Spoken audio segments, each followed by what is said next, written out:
وصلني فيديو لشاب حلبي من سوريا مسلم اسمه أنس مقدم. لفت نظري إيمان هذا الشاب وتمسكه بالإسلام والقرآن، وعايش طول عمره، شاب عمره 30 سنة عايش طول عمره ما بيعمل شيء إلا أنه يخدم محمد والله تبع محمد. اللي صار أنه قبل يومين هذا الشاب مات بصحراء الجزائر مع رفقاته، هربانين كانوا على دولة أوروبية. بس كيف مات عطشا. أنا متأكدة هذا الشاب إذا بيرجع للحياة ولا ممكن يتعبد للرب الإله الخالق الحقيقي بالطريقة اللي تعبد فيها وعاش عمره فيها وانتهى النهاية اللي انتهاها فيها. المشهد اللي حضراتكم بتشوفوه الآن ده واحد بيضرب الجرس لكنيسة الرب علشان الناس تروح تصلي، قام الرب واخده معاه فوق. اللي كان مفتكره خير الحافظين للأسف ما حفظوا، واللي مفتكره السند وقت الشدة خذلوا. المنفرة اللي حضراتكم شفتوها بتشمت في مسلم مات عطشان وهو مهاجر في أرض صحراء جرداء لا زرع فيها ولا ماء، وفاضت نفسه إلى الله سبحانه وتعالى، اللي مش قادرة تبص لنفسها في المراية وتقول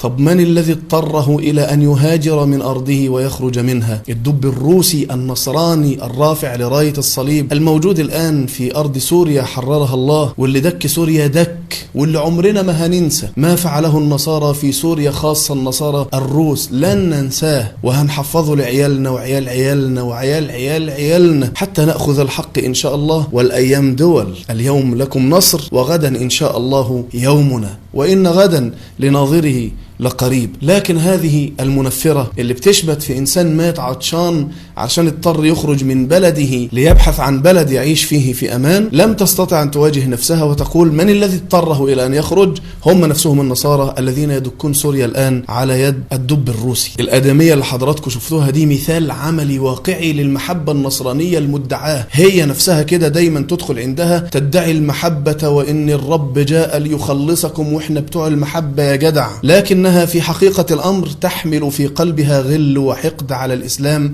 والمسلمين يوصلها لدرجة التشفي في من يموت من المسلمين. واخد بالك وصلت هذه الأدمية إلى أي حد؟ وصدق الله تعالى لما قال قد بدت البغضاء من أفواههم وما تخفي صدورهم أكبر. مهما ادعوا المحبة وتغنوا بها لابد أن تظهر ما في قلوبهم. كلماتهم شمتتهم في المسلمين لابد أن تظهر أنهم لم يحملوا يوما محبة ولم يطبقوها، ولا تعرف قلوبهم إلا الغل والحسد والحقد لمن يوحد الله، لأنهم يعبدون أصناما من دون الله تعالى. المشهد اللي حضراتكم بتشوفوه الآن ده واحد بيضرب الجرس لكنيسة الرب علشان الناس تروح تصلي، قام الرب واخده معاه فوق، فمات هذا الرجل وهو يضرب الجرس حتى يصلي الناس في الكنيسة. شفت ان ممكن الانسان يجمع مقاطع لأي حد نصراني مات محروق مات غريق ويبدأ يطلع ويهلل ويقول شفتوا إله النصارى كيف تخلى عنهم مثل ما تفعل هذه المنفرة. أنا بوجه كلامي لعقلاء النصارى إن كان بينهم عاقل، هل هذا الكلام اللي بتقدمه هذه المنفرة المنصرة ماجد خزام يمثلكم؟ الكلام ده هو نفس كلام الملاحدة الذين يريدون أن يشككوا عباد الله في وجود الله بأي طريقة. فيأتي الملاحدة فيقولون لو كان ربنا بيحبكوا ولا لو كان ربنا موجود اللي انتوا بتعبدوه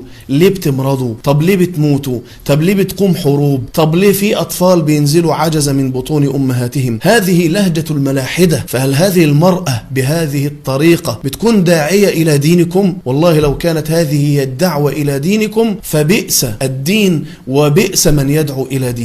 الدين القائم على الشماتة بأديان الآخرين والقائم على الشماتة بمن يموت من الآخرين. الطفل المغربي مات طلعت شمتت فيه، طفل من حفظة القرآن في مصر مات طلعت شمتت فيه، أتوبيس كان بيحمل حفظة قرآن في القاهرة وانقلب في ترعة ومات 3 طلعت شمتت فيه. يا أخي لم تترك أحدا إلا وشمتت فيه. أي حد يموت تطلع تقول لماذا يتخلى إله المسلمين عن المسلمين؟ هو أنتم ما بتموتوش مثلا؟ هذه المنفرة ألا تموت؟ يعني مش هتذوق الموت؟ أنا عندي يقين بإذن الله سبحانه وتعالى أن الله سبحانه وتعالى سيجعل موت هذه المنفرة آية وعبرة للعالمين حتى يظل الناس يتكلموا عنها لأجيال قادمة. لأن اللي بيشمت في الموت المفترض أنه يكون حي ولا يموت، إنما تشمت في الموت وانت كمان هتموت. يا أخي تعددت الأسباب والموت واحد. أمال انتوا أهل كتاب إزاي؟ أنتم نصارى إزاي وتقولون عندكم كتاب سماوي نزل من عند الله؟ ألا يوجد عندكم في كتابكم اللي انتوا بتدعوا أنه نزل من عند الله إنك تؤمن ان ربنا قادر على كل شيء، انك تؤمن ان ربنا هو الذي يحيي وهو الذي يميت. امال فين ايمانكم؟ يعني فين ايمانكم بعقيدتكم؟ واحد طالع وماشي في الصحراء ولم يأخذ بالاسباب وعطش ومات، المطلوب منه ايه مثلا؟ تتدلى قربة من السماء له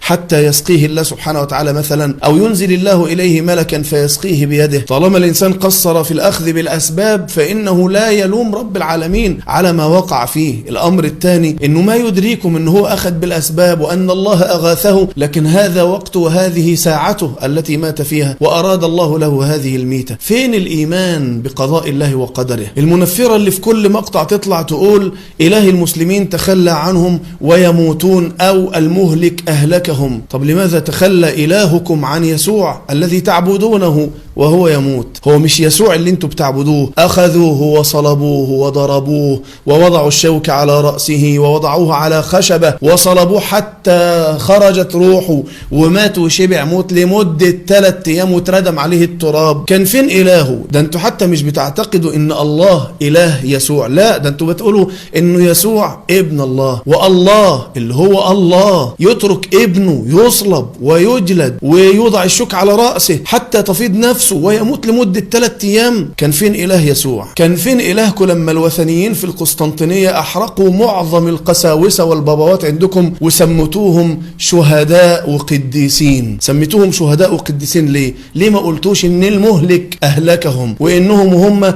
لو كانوا شايلين دين حق كان الإله حماهم من الموت، إنما ما يسلمهمش، منهم من يحرق ومنهم من يقطع ومنهم من يطلق عليه الأسود فتأكله وتسموهم بعد كده قديسين، بل وتحتفظوا بجثثهم لتعبدوها من دون الله. كان فين إلهكم لما ساب القديسين دون يحرقوا أو يقتلوا بهذه الطريقة؟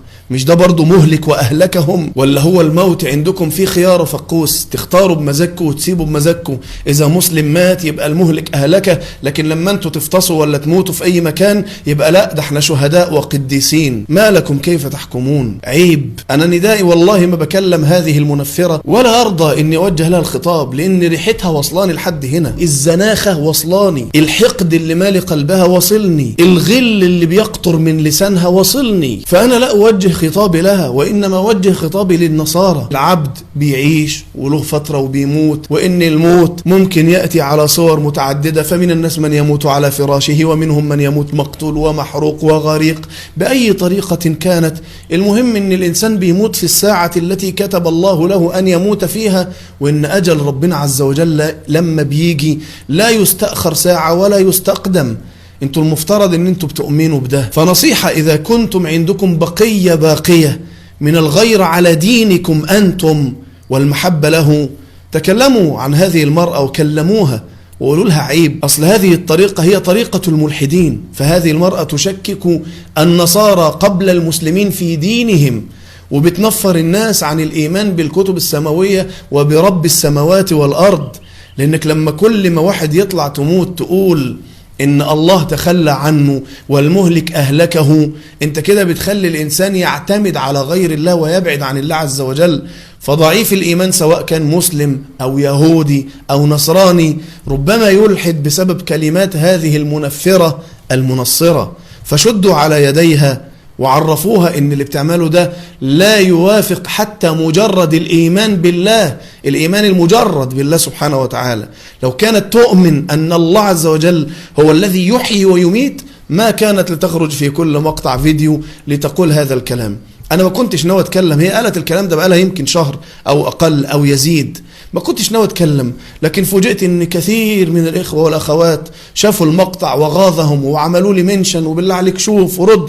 أرد على مين يا جماعة؟ ريحتها وصلاني هنا يا جماعة، أشعر بالقرف لمجرد إن أنا أسمع لها كلامها، والله أشعر بزناختها، ريحتها الزنخة المتغيرة بتوصلني وأنا قاعد هنا. فكيف أرد على مثل هذه المخلوقة؟ هذه إنسانة خلاص عرفنا أنها إنسانة تتعامل مع المسلمين بكل حقارة ووضاعة، فهي قاعدة كده متربصة منتظرة أي نكبة، أي مصيبة، أي بلاء، أي واحد يموت، أي حرب تقع عند المسلمين علشان تطلع في مقطع فيديو تقول شفتوا إله المسلمين تخلى عنهم والمهلك أهلكهم. يا بنتي لو قدرت إنك تعضي قفاكي لن يتحول أهل الإسلام عن إسلامهم وعن دينهم. يكفي إن إحنا موحدين نعبد الله الذي فوق السماء الخالق لكل شيء الخالق لموسى وعيسى ومحمد وجميع البشر، نسجد له وحده ونذكره وحده، فنقول لا إله إلا الله. يكفي أننا لا نعبد حجرا ولا نعبد صنما ولا نعبد بشرا، ولم نأتي بنبي أرسله الله وجعلناه ابن الله، لأن ربنا خلقه بدون أب. لأن لو كان الإنسان ده يستحق العبادة كان الأولى بالعبادة منه آدم، لأن آدم خلق بدون أب وبدون أم. كان الأحق بالعبادة منه حواء، لأن حواء خلقت من أب بدون أم. فيكفي إن إحنا كمسلمين نعبد الله وحده.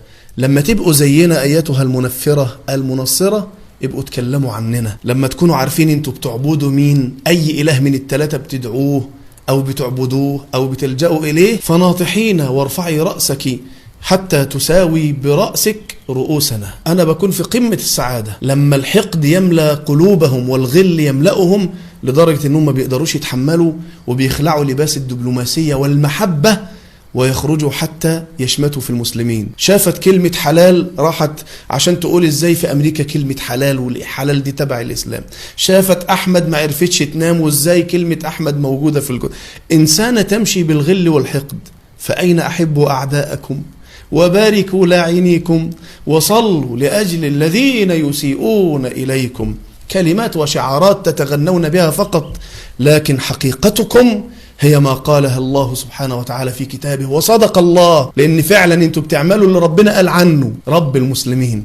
قال الله: قد بدت البغضاء من أفواههم، أفواههم تقطر بغضا وكرها وازدراء وما تخفي صدورهم أكبر. لكن هنفضل كده قاعدين فوق كده كابسين على قلوبكم حتى تموتوا بغيظكم. قل موتوا بغيظكم. والسلام عليكم ورحمة الله وبركاته.